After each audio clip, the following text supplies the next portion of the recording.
State Secretary of State Antony Blinken has promised Ukraine that the aid which will make a real difference on the battlefield is on the way. Blinken arrived in Kyiv on a surprise diplomatic visit to underline the support of the U.S. In the meantime, Russia has pushed to take advantage, launching huge barrages of missiles and opening a new front line in the northeastern Kharkiv region. We have more details in this report. In the near term, the assistance is now on the way. United States Secretary of State Antony Blinken has promised Ukraine that aid that will make a real difference on the battlefield is on the way. Blinken arrived in Kyiv on a surprise diplomatic visit today to underline the support of the U.S. Political wrangling in Washington held up a military aid package that was finally approved in April. In the meantime, Russia has pushed to take advantage, launching huge barrages of missiles and opening a new front line in the northeastern Kharkiv region. The trip is the first by a senior U.S. official since the $61 billion support was approved. Antony Blinken met Ukrainian President Volodymyr Zelenskyy and promised the U.S. aid will make a real difference against Russian aggression. Blinken's visit is his fourth since Russia began its full-scale invasion in February 2022. He was lost in the country in September last year. And we know this is a challenging time, but we also know that in the near term, the assistance is now on the way. Some of it's already arrived, more of it will be arriving, and that's going to make a real difference against the ongoing Russian aggression on the battlefield. And we're determined, along with many other partners for Ukraine, to make sure that you succeed on the battlefield. We're equally determined that over time, Ukraine stands strongly on its own feet, militarily, economically, democratically. A strong, successful, thriving, free Ukraine is the best possible rebuke to Putin and the best possible guarantor for your future. And for all of that, the United States is and will remain a committed partner. On Monday, the National Security Advisor, Jake Sullivan, said the U.S. was trying to accelerate the tempo of deliveries of weapons to Ukraine and reverse the disadvantage that resulted from Congress sitting on aid packages for months. Russia destroyed the city of Voshensk with guided aerial bombs, rocket launchers, and artillery. Russian President Vladimir Putin will visit China this week to meet his friend Xi Jinping as he seeks to win greater support from Beijing for his war efforts in Ukraine. China and Russia declared a no-limit partnership in February when Putin visited Beijing just days before he sent tens of thousands of troops into Ukraine, triggering the deadliest land war in Europe since World War II. Meanwhile, a second senior Russian Defense Ministry official was arrested on bribery charges days after President Putin replaced the defense minister in a cabinet shakeup that fueled expectations of more purges at the ministry. The investigative committee, Russia's top state criminal investigative agency, says the chief of the ministry's main personal directorate was arrested on charges of bribery and placed in custody pending investigation and trial. World Affairs analyst Dr. Ambrose Ibuke joins me via Zoom to discuss hopes for Ukraine as Vladimir Putin plans to visit ally Xi Jinping. Good to have you join us, Dr. Ibuke. Good afternoon, thanks for having me on the show. This unannounced visit by Blinken is meant to be a show of support for Ukraine. But Ukraine is also experiencing difficulty at the moment. So how far will this signal of reassurance go?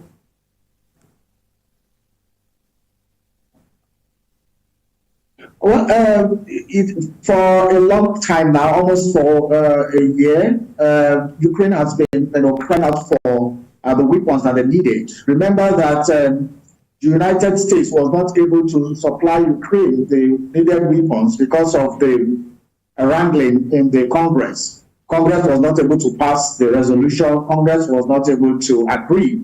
And some people felt that the money was too much. But again, Congress in the United States was not able to agree because the initial deal being proposed was just for Ukraine. but finally got a deal that included even Israel, so that passed. But again, America is intensifying the war in Ukraine. The weapons that were supplied to Ukraine will not actually end the war, or will not help in ending the war. It will rather help in escalating the war, because now the intensity of the war will increase because of the kind of sophistication of weapons that America has just given to Ukraine. So everybody who is thinking because of the supply of weapons that it will cease, no. Because now Russia will also ramp up its own military artillery and try to reinforce. And that is why basically Putin is going to China to also show up some support. He will meet his allies too. So the more Ukraine is getting weapons from NATO and from the US, the more Vladimir Putin will also meet his own supporters. So at the end of the day, the people who are happy about this are the people who are manufacturing the weapons, are the countries who are selling their weapons. Because when China gives Russia weapons, China is selling weapons and making money. The same thing with the United States. When they say $61 billion package of warheads to Ukraine, who gets the $61 billion? It is the manufacturers of weapons in the United States. All these weapons are being shipped to Ukraine. So at the end of the day, Russia is a loser and Ukraine is a loser. But Dr. Ambrose, I will get to the implication of all of these alignments in just a moment. We know that whilst these weapons were being delayed, or the aid was being delayed, Ukraine lost a lot of territories to Russia. So how much of this drawback can Ukraine reverse with the delivery of these new weapons? Well, I'm sure Russia will be hit with these new weapons because they're high caliber weapons that are very, very sophisticated with a long range. So many of the range can hit the heart of Russia from the Ukrainian territory. The Ukraine didn't have this capability before, and now they have it. So Russia will be strongly hit, and already they started taking the hit already.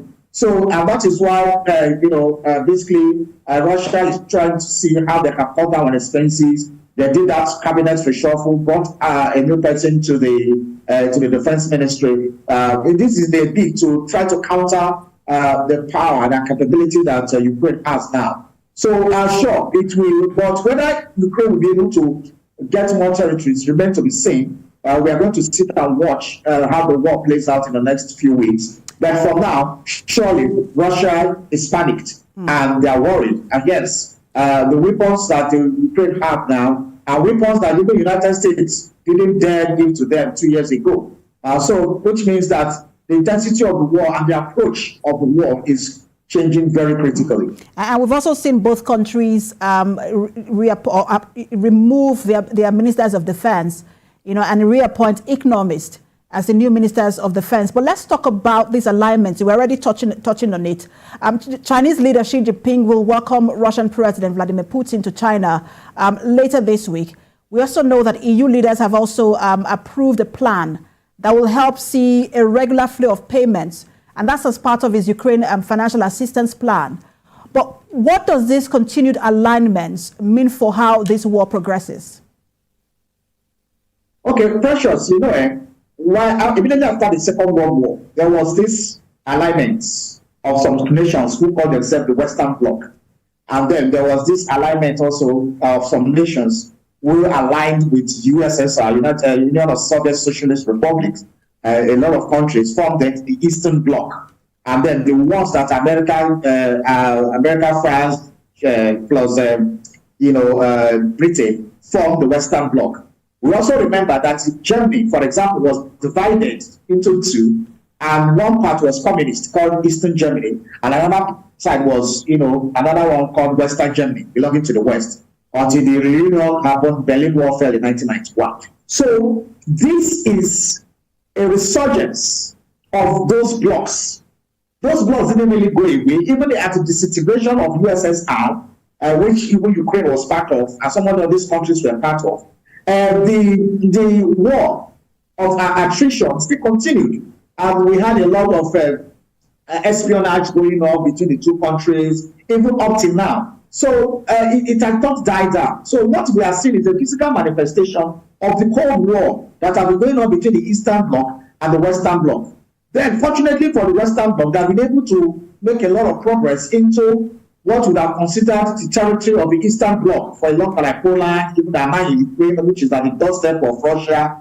But now the realignment between India, Russia, and China is another testament that a new Eastern Bloc is also being formed to counter the NATO narrative and the NATO offensive. So everybody is trying to safeguard their own territory. This new Eastern Bloc do not want to make a mistake of giving America, Britain, and France, who are the members of the permanent members of the Security Council, any space to be able to manipulate. Remember, there are 5 members of the permanent members of the Security Council. 3 of them are in the West: Britain, Russia, France, and the United States, and 2 of them are in the East, which is China and Russia. And also, you remember that India also have nuclear capabilities now. So these alignments are also to checkmate each other, what we call balance of power or balance of terror in the global, military phase. So this is what is actually happening for those who don't know. And that is why the Eastern Bloc sees it as an affront for America and the West to want Ukraine to join NATO.